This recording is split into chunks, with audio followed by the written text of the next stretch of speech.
Olá, meus amigos e minhas amigas. Hoje é dia de estudar direito penal. Aliás, todo dia é dia de estudar direito penal. E hoje, especificamente, nós vamos estudar o crime chamado destruição, subtração ou ocultação de cadáver. Esse crime está inserido no capítulo que trata dos crimes contra o respeito aos mortos. Esse respeito aos mortos faz referência ao tributo que rendemos aos mortos, aos nossos antepassados, a esse sentimento que nos inspira respeito àqueles que já se foram. Pois bem, é nessa ambiência, é nesse contexto que nós vamos estudar o artigo 211. O artigo 211, o tipo penal diz exatamente assim: destruir, subtrair ou ocultar cadáver ou parte dele. Observem vocês, esse tipo penal, ele reúne 3 condutas. Lembrem, quando nós temos apenas uma conduta no tipo penal, nós chamamos isso de um tipo simples. A exemplo do homicídio, em que eu tenho matar alguém, é apenas uma conduta. Então, nesse caso, nós temos um tipo simples. No caso do artigo 211, em que o legislador reuniu no mesmo tipo penal 3 condutas, eu tenho um tipo misto. E nesse caso, especificamente, eu tenho um tipo misto alternativo. Significa que, mesmo dentro de um mesmo contexto fático, se o agente realizar estas 3 condutas, ele vai responder por apenas um crime. Ele vai responder apenas uma vez. É dizer, se dentro de um mesmo contexto fático, o indivíduo, o agente, subtrair, destruir, ocultar, se ele conseguir realizar essas 3 condutas dentro de um mesmo contexto fático, o mesmo objeto material, nós teremos apenas o crime do 211 uma vez. Por isso nós dizemos que aqui temos um tipo misto alternativo. Estudando o tipo penal, observem que quando o legislador fala em destruir cadáver ou parte dele, nós estamos fazendo referência a uma conduta cuja consumação se dá em um determinado instante e dali para frente nós não temos prolongamento, ou seja, nós não temos prorrogação dessa consumação. A destruição, que significa aniquilar, desfazer, desmanchar, destroçar, no caso, o cadáver ou parte dele, uma vez realizada, o crime está consumado. Dali para frente, não há prorrogação dessa consumação. Eu estou destacando isso para vocês para lembrar que destruir é uma conduta cuja consumação se dá em um determinado instante, sem prorrogação no tempo, portanto, nós temos aí um crime instantâneo. O mesmo se repete quando a gente trata da conduta de subtrair, que nos remete à ideia de tirar a coisa do poder, da esfera de vigilância de quem com ela se encontra. Então, quando a gente fala do objeto material desse crime, que é o cadáver ou parte dele, se o cadáver ou parte dele está na funerária, está no hospital, está com a família e alguém tira da esfera de vigilância dessas pessoas, nós temos aí a consumação da conduta subtrair, que também tem natureza de crime instantâneo nessa hipótese. O mesmo não acontece com a conduta ocultar. A conduta ocultar, que nos remete à ideia de esconder, de fazer desaparecer para que as pessoas não encontrem aquele objeto material, observem, uma vez ocultado o cadáver ou parte dele, enquanto ele permanecer ocultado, enquanto ele permanecer escondido, a conduta, ela já se realizou, o crime está consumado, mas a consumação não parou no tempo. Ela permanece enquanto a coisa continuar escondida, continuar desaparecida. E isso, obviamente, por vontade do agente que ocultou. Então, no caso da conduta ocultar, A doutrina, a literatura tem apontado que, nesse caso, nós temos um crime permanente. Então, observem que coisa interessante. Quando a gente estuda o artigo 211, nós temos tanto condutas cuja natureza é de crime instantâneo, que é o caso de destruir, subtrair, e temos também conduta de natureza permanente, que é o caso da conduta ocultar.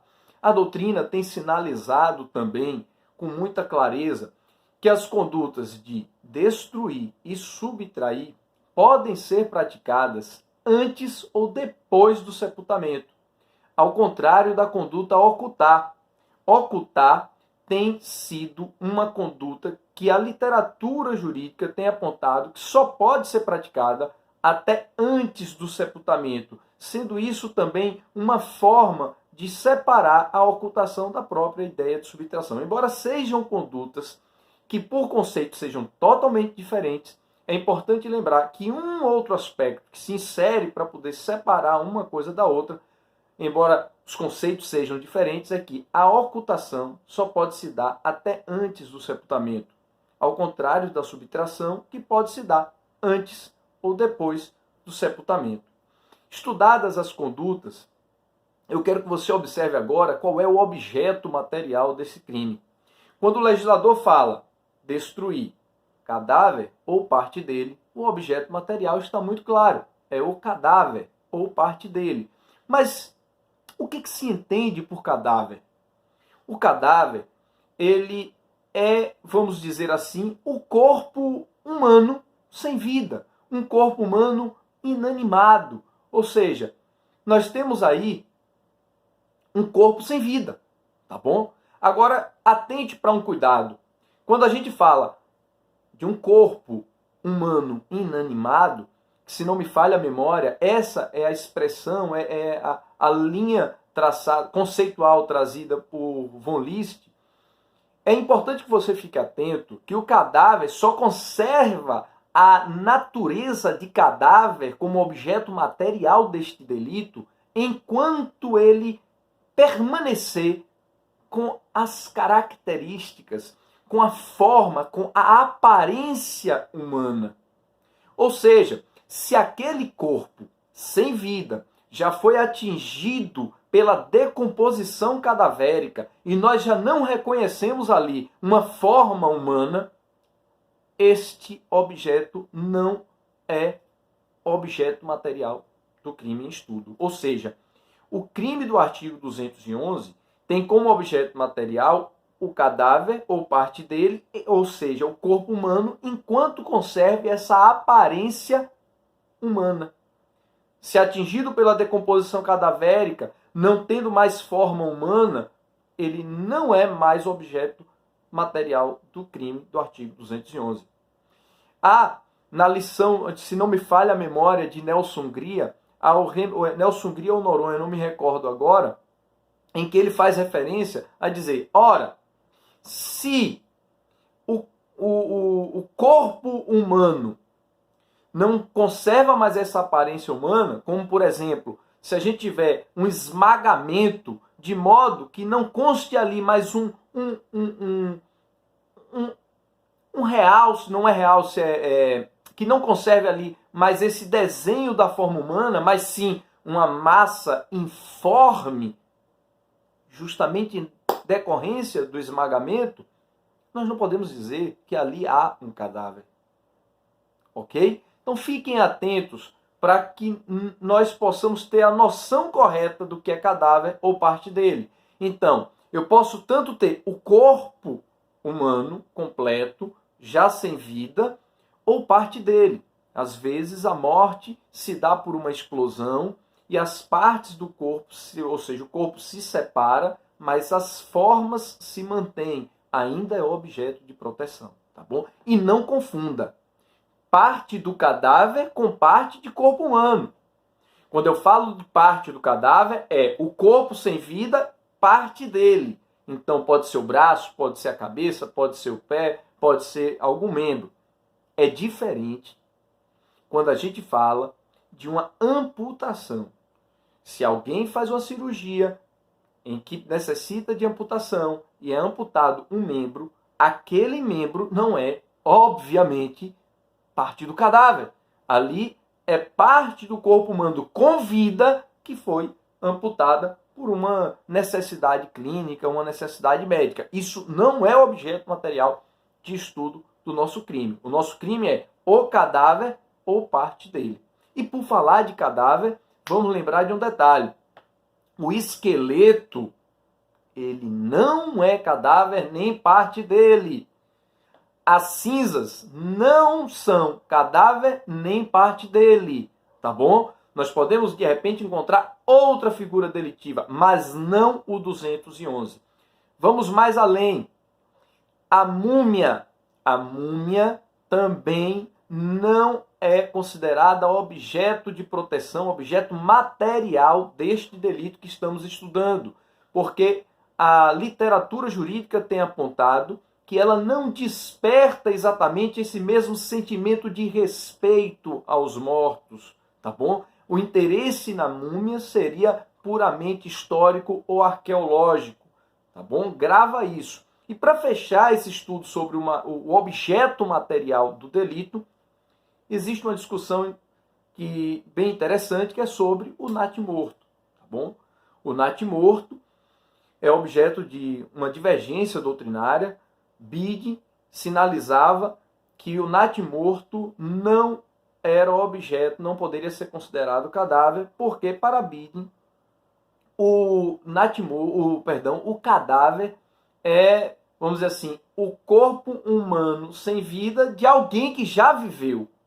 Mas o natimorto não viveu. Então, para Bide, o natimorto jamais poderia ser contemplado na noção de cadáver e, portanto, os restos mortais de um natimorto não poderiam ser objeto desse delito que a gente estuda nesse momento. Porém, no nosso país, a doutrina majoritária, assim tem sinalizado Greco, tem admitido que o natimorto ele deve ser considerado, sim, como objeto de proteção desse delito. A razão é muito óbvia. Eu, particularmente, acho muito sensato esse posicionamento. O natimorto, mesmo sem ter vivido, ele desperta o resto mortal dele, os restos mortais do natimorto, ele despertam em nós o mesmo sentimento de respeito em relação aos mortos. Não há por que afastar do conceito de cadáver os restos mortais do natimorto.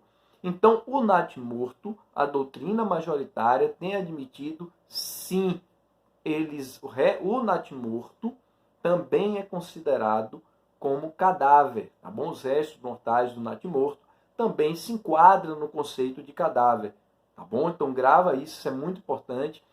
E quem gosta de Luiz Regis Prado, quem gosta de Kleber Masson, também vai encontrar um outro posicionamento, uma outra corrente que defende que não só o natimorto, mas também o feto podem ser considerados cadáver e, portanto, objeto de proteção desse delito que estamos estudando, desde que atinjam a maturidade necessária para a expulsão, tá bom? Bom, conhecemos as condutas, conhecemos o objeto material, já sabemos que temos aí um crime instantâneo e permanente, tá bom? Em relação ao sujeito ativo, lembre, qualquer pessoa pode praticar esse delito, ou seja, o tipo penal não exige nenhuma qualidade especial do agente, então qualquer pessoa pode praticar, temos aí um crime comum. Em relação ao sujeito passivo, a doutrina tem sinalizado que o sujeito passivo é a coletividade e, obviamente, a família do morto também é afetada, tá bom? Mas é preciso que nós tenhamos a clareza de que, ao atentar contra o cadáver ou parte dele, não é só a família que é afetada, mas todo o conceito de respeito aos mortos que temos considerado coletivamente. Então, em sendo assim, a doutrina sinaliza que nós temos aí um crime vago. Grava isso aí que é importante também. Pois bem, destruir, subtrair ou ocultar cadáver ou parte dele. Esse é o delito que estamos estudando E para fechar esse estudo nosso, eu quero lembrar para vocês que esse crime ele tem uma característica de ser plurissubsistente, ou seja, o iter criminis dele pode ser fracionado, em sendo assim, é admissível tentativa, tá bom? Por hoje, nossa aula do artigo 211 para por aqui. Logo, logo a gente volta com o artigo 212 para estudo. Forte abraço, meus amigos!